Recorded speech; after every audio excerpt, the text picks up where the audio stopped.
Here's a quick way to fix whenever you see that the plastic splashboard is just hanging down loose below your car. As you go underneath the car, you can see here, there's a plastic connector with a hole in it. And then on the splash guard, there's another hole. These two line up. So I'm going to take a zip tie and thread it through the two. All right, threading the zip tie around both openings and then back through underneath.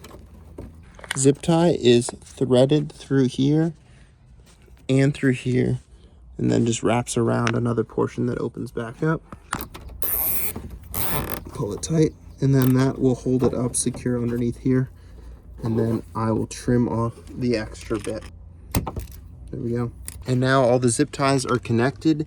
You can see that the splash guard is no longer hanging down, just a couple zip ties on the bottom, but a pretty quick fix. Only a couple zip ties to do it. Let me know if you have any questions or leave a comment.